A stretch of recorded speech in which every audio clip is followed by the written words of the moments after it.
Aku Milea Adnan Hussein, jenis kelamin perempuan, lahir di Jakarta tanggal 10 Oktober 1972 dan sudah mandi.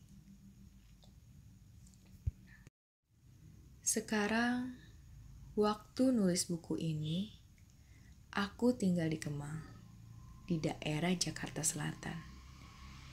Di sebuah rumah dengan luas tanah 185 meter persegi dan luas bangunan 124 meter persegi.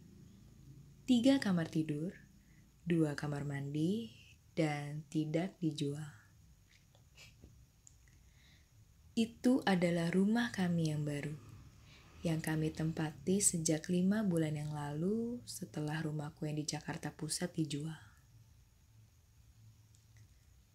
Malam ini, Minggu, tanggal 25 Januari 2015, pukul 22:19 waktu Indonesia bagian Barat dan sepi, aku sedang di kamarku, menikmati kopi susu setelah tadi baru selesai sholat Isya, dan terus makan rambutan yang kubeli sepulang dari mengantar suamiku ke stasiun kereta api karena ada urusan pekerjaan di Cirebon. Sedangkan anakku sudah tidur di kamarnya dari sejak pukul 9 tadi. Di luar sedang hujan dan angin berhembus cukup kencang. Mick Jagger lagi bersama Rolling Stones di dalam komputerku menyanyikan lagu-lagu lamanya yang bagus, menemani aku yang sedang menyelesaikan diri dengan cuaca Jakarta setelah tadi membaca sebuah buku yang kuambil dari dalam laci mejaku, yaitu buku dengan judul Dylan. Dia adalah Dylanku tahun 1990. Itu adalah buku yang aku tulis sendiri dan sudah beredar di semua toko buku kesayangan pemiliknya. Di buku itu, aku bercerita tentang kehidupan masa laluku pada waktu masih SMA di Bandung tahun 1990, yaitu waktu aku masih remaja, waktu aku masih harus dimaklumi kalau emosinya belum seimbang, sehingga kadang-kadang suka susah mengontrol diri. Saat itu, aku masih remaja dan boleh dikatakan belum dewasa dan belum mampu menghadapi masalah dengan benar. Sehingga harus maklum kalau kadang-kadang ketika berusaha menyelesaikan satu masalah, justru malah menimbulkan masalah yang lainnya. Pada bulan September tahun 1990, yaitu di sekolahku yang baru yang ada di daerah Buah Batu, Bandung, aku mulai mengenal orang bernama Dylan. Waktu itu, aku adalah murid baru 2 minggu, pindah dari Jakarta karena harus ikut orang tuaku yang tugasnya dipindahkan ke Bandung. Dylan yang aku maksud adalah yang dulu tinggal di perumahan Riung, Bandung. Rambutnya sering terlihat berantakan, seperti gak pernah disisir selama hidupnya. Dan Dylan suka pakai jaket jeans barrel atau jaket army Korea pemberian ayahnya yang tentara. Kalau ke sekolah, Dylan cuma bawa satu buku tulis yang dia selipkan di kantong belakang celana seragamnya. Seolah-olah baginya, hanya dengan satu buku saja sudah akan cukup untuk mencatat semua mata pelajaran yang ada di dunia dan ditambah oleh puisi yang suka dia tulis di halaman belakangnya. Tentu saja hal itu dianggap tidak baik oleh Menteri Pendidikan atau oleh guru-guru. Sehingga Dylan sering ditegur setiap kalau ada acara pemeriksaan buku catatan. Mungkin kamu juga sama seperti dia, tapi Dylan selalu mendapat ranking pertama atau minimal kedua di kelasnya. Si Zael, teman sekelasku, dia juga sama. Bawa buku tulisnya cuma 1, tapi nilainya jeblok. Dan itu bagiku adalah kekonyolan yang tiada tara. Bukuku ada di sini, jawab Dylan suatu hari menunjuk kepalanya ketika aku tanya kenapa cuma bawa 1 buku. Kalau pulpennya masih di toko sih, nanti aja beli ya. Habis itu, aku cuma bisa tersenyum. Dylan juga sama.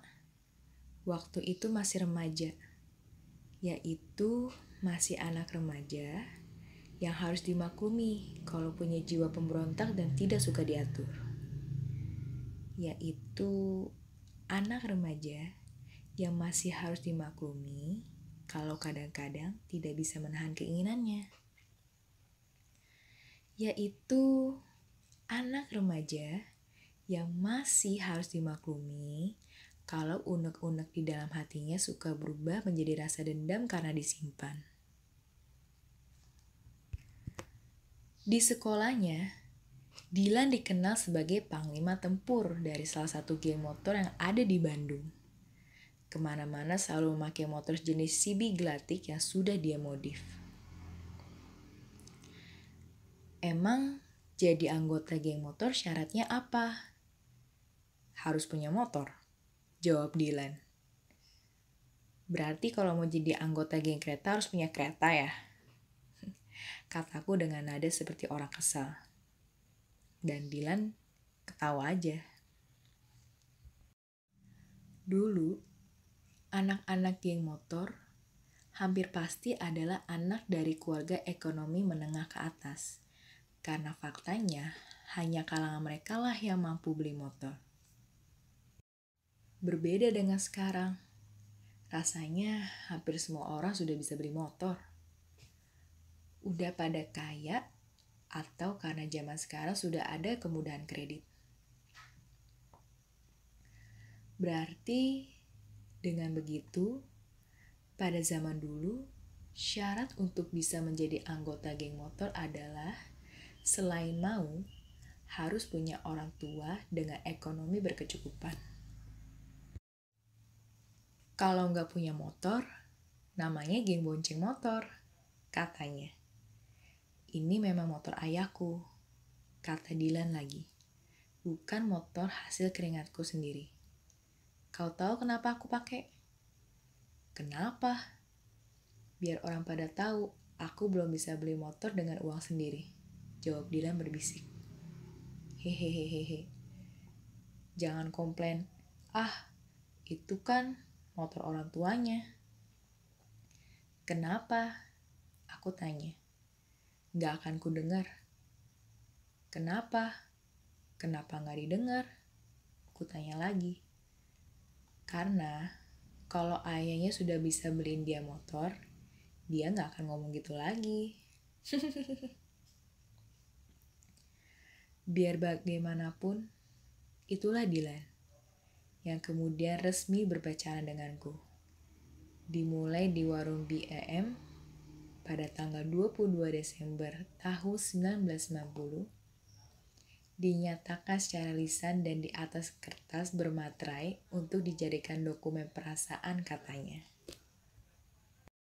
Tapi, aku mau pacaran dengan Dylan bukan karena dia anggota geng motor atau karena dia dikenal sebagai anak dari kalangan ekonomi menengah ke atas. Sama sekali bukan. Sebab, kalau aku mau ke dia karena geng motornya, ada banyak anak geng motor lain yang bisa kupilih sembarangan. Kalau aku mau sama dia disebabkan oleh karena dia berasal dari keluarga berada, ya udah, terusin aja pacaran sama Benny. Dia orang kaya. Pacarku yang aku putusin karena gak tahu perasaan, temperamental, dan sombong juga cenderung merendahkan orang lain.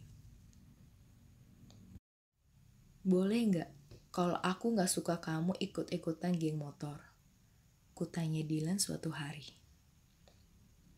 Dengar ya Lia, kamu harus tahu, senakal-nakalnya anak geng motor, mereka juga sholat pada waktu ujian praktek agama, katanya. Mendengar itu, langsung kuacak-acak rambutnya karena aku kesel.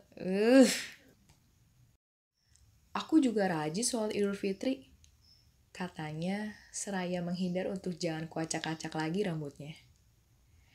Iya, setahun sekali, kataku jengkel. Dylan cuma ketawa. Aku mau pacaran dengan Dylan bukan juga oleh karena dia anak yang bandel. Bukan juga oleh karena dia suka berantem.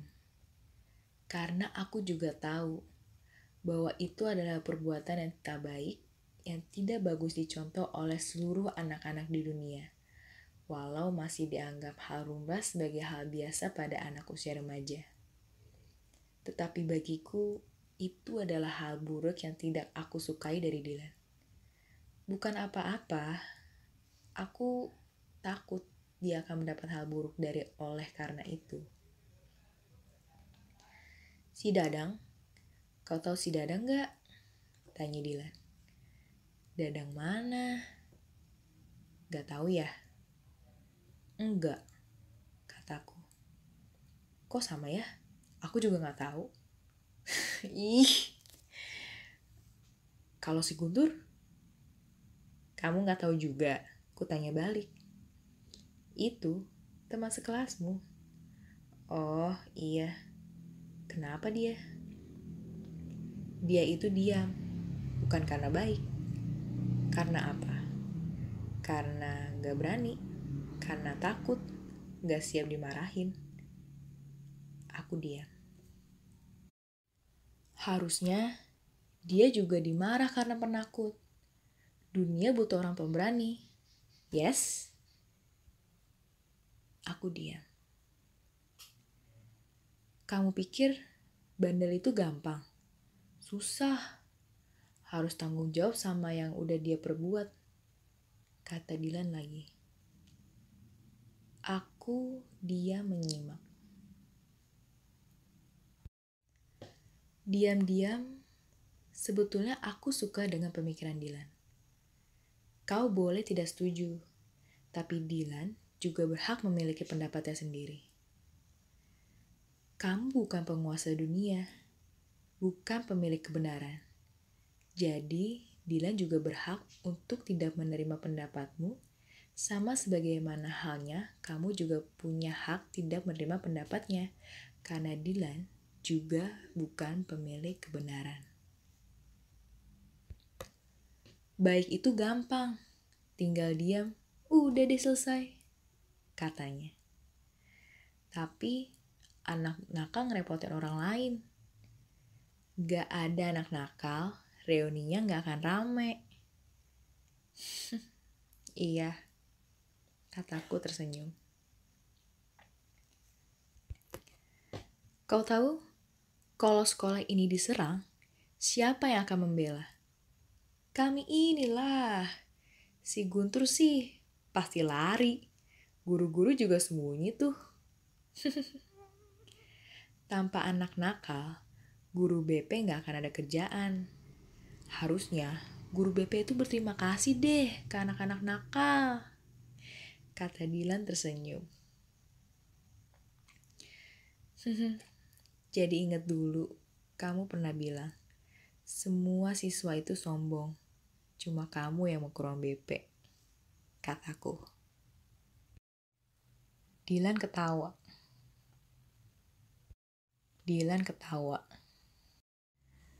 Menurutku, aku mau pacaran dengan Dylan lebih karena sikapnya kepadaku selama ini. Menurutku, dia itu memiliki kepribadian yang aku inginkan. Memiliki pemikiran yang mampu mengubah pola pikirku yang lama. Apa yang ia lakukan rasanya selalu adalah hal lain dari yang lain. Yaitu hal berbeda yang sulit kuduga untuk selalu membuat aku merasa surprise dan merasa menjadi seseorang yang begitu istimewa. Merasa menjadi wanita yang begitu dihargai. Setiap kali di sampingnya, hatiku akan selalu senang. Terutama ketika aku sedang bercakap-cakap dengannya. Dia itu selalu bisa membuat aku ketawa atau minimal cuma senyum. Aku bisa membuat kamu tidak ketawa, katanya pada suatu hari. Coba, ku tantang dia. Lalu, dia berseru. Tidak ketawa, ala kazam, katanya sambil ia ayunkan jari telunjuknya ke arah mukaku. Aku ketawa, tapi ketawanya pura-pura, bukan benar-benar ketawa. Melainkan hanya untuk membuat dia merasa gagal menyihir. Gagal, gak bisa diajak kerja sama, kata Dilan mengeluh. Kali itu aku betul-betul ketawa, karena memang ingin ketawa ketika kulihat mukanya. Terima kasih kerjasamanya, kata dia kemudian dan tersenyum. Rasanya dia selalu bisa membuat aku gembira. Rasanya dia selalu bisa melengkapi hari-hariku. Bisa selalu membuat aku terjebak pada suatu keadaan yang lebih dari cuma sekedar rasa senang. Aku suka cara dia peduli kepadaku.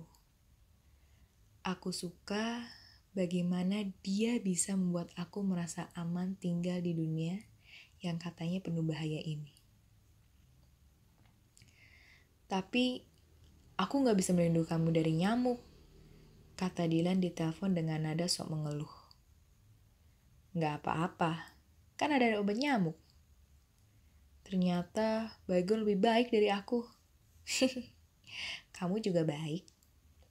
Rasanya aneh aku dibilang baik. Katanya ada ibu-ibu di kompleks perumahan yang larang anaknya temenan sama kamu ya? Kutanya. Info itu aku dapat dari Nandan. Entah bagaimana Nandan tahu. Ya, ibunya si Ipul tuh. Tapi si Ipul tetap aja mau berkawan sama aku. Jadi, buat aku, si Ipul itu kawan aku sejati. Udah teruji. Tetap aja mau berteman, sampai bela-bela siap dimarahin ibunya. Kalau orang tuaku larang aku pacaran sama kamu, gimana? Gak apa-apa gak pacaran sama kamu juga deh. Aku diam. Asal kamunya tetap ada di bumi. Udah cukup, udah bikin aku seneng, katanya lagi. Kata-katanya selalu akan bisa membuat perasaan aku melambung. Kau bisa saja menganggap itu gombal, tapi bagiku, hal macam itu perlu juga diungkapkan. Karena, kalau benar bagimu kata-kata itu tidak penting, lalu mengapa engkau sakit hati ketika mendapat kata-kata makian? Lalu, mengapa engkau tersinggung ketika mendapat kata-kata hinaan? Bukankah makian dan hinaan itu juga sama? Cuma sekedar kata-kata. Mengapa tidak kau anggap juga sebagai omong kosong? Pokoknya ada begitu banyak hal yang aku sukai dari dia. Sampai sulit kau harus dikatakan semuanya. Memang, di antaranya ada juga yang membuat aku jengkel. Tetapi, tetap saja itu akan selalu bisa membuat aku tersenyum. Ya, cinta mungkin aneh. Tapi dengan orang seperti dia di dunia, menurut aku, kerasa menjadi lebih asik, kerasa lebih seru dan menyenangkan. Setiap aku bangun tidur, selalu ingin kupastikan bahwa ia masih ada di bumi. Jika kau anggap aku berlebihan di dalam menilainya, aku bisa maklum. Mungkin itu disebabkan oleh karena selama hidupmu, kamu tidak pernah mendapat seperti apa yang aku rasakan. Sebenarnya, aku tidak mau lagi berpikir mengapa kemudian aku memiliki rasa suka kepadanya. Lebih mudah kukatakan bahwa aku tidak tahu mengapa kemudian aku jatuh cinta kepadanya. Pokoknya, Dylan sudah menyalakan api dan sihir di dalam diriku untuk percaya pada adanya cinta sejati. Bagiku, itu adalah skenario yang paling menakjubkan dalam hidupku. Bagaimana kemudian dia bisa mengubah pikiranku? Bagaimana kemudian dia bisa mendekor ulang dan mengubah warna hidupku? Itulah Dylan bagiku. Itulah Dylan menurut penilaianku. Kamu boleh punya pendapat berbeda, dan itu tidak akan mengubah penilaianku padanya. Tapi, mari kita kembali ke soal buku. Dylan. Dia adalah Dylanku tahun 1990. Di buku itu, aku hanya bisa menyelesaikan ceritanya sampai resmi berpacaran dengan Dylan. Kamu boleh bilang ceritanya menggantung, tapi aku merasa perlu untuk membaginya ke dalam beberapa periode, dalam rangka bisa membagi rangkaian peristiwa itu berdasarkan pada masing-masing kejadian. Nah, kisah di buku yang pertama itu adalah merupakan periode awal yang menceritakan saat-saat di mana Dylan mulai melakukan pendekatan sampai akhirnya resmi berpacaran denganku. Sekarang, malam ini, aku mau terusin lagi ceritanya untuk kujadikan sebagai buku kedua yang aku beri judul Dylan. Dia adalah Dylanku tahun 1991. Judulnya hampir sama, tetapi cuma beda tahunnya aja. Buku kedua ini adalah periode berikutnya yang akan menceritakan saat-saat aku sudah mulai berpacaran dengan Dylan di tahun 1991. Terima kasih aku sampaikan untuk Pian, untuk Bowo, untuk Wati, untuk Revi, dan beberapa kawan SMA ku yang lain yang sudah berusaha menghubungiku setelah membaca buku Dylan. Dia adalah Dylanku tahun 1990. Dengan harapan bisa membantu aku mengingat lagi apa yang dulu pernah terjadi. Kukira cukup manfaat. Bagaimana akhirnya aku bisa mendapat referensi agar bisa membuat cerita sambungannya menjadi lebih lengkap. Apalagi jika harus jujur, sebenarnya aku sering mengalami kesulitan karena mengalami kesusahan ketika aku mengingat lagi kejadian yang sudah lama berlalu secara rinci. Begitulah, meskipun aku tidak ahli dalam menulis, tetapi aku akan berusaha untuk bisa.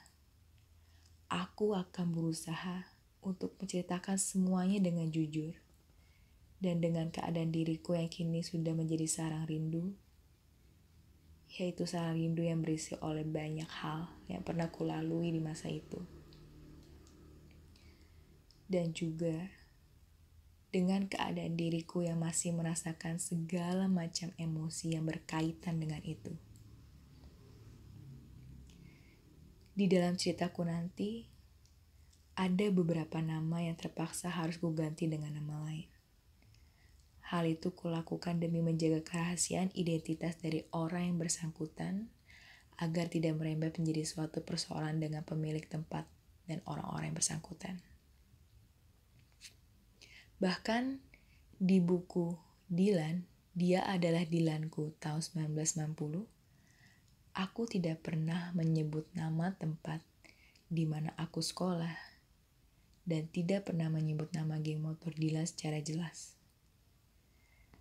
Salah satu alasannya adalah aku tidak ingin merembet menjadi suatu persoalan karena dianggap sudah merusak kredibilitas atau membuat mereka menjadi bangga diri karena kupuji. Tentu saja, tidak bisa dihindari bahwa di dalamnya, aku juga membuat banyak opini terhadap sesuatu atau terhadap seseorang.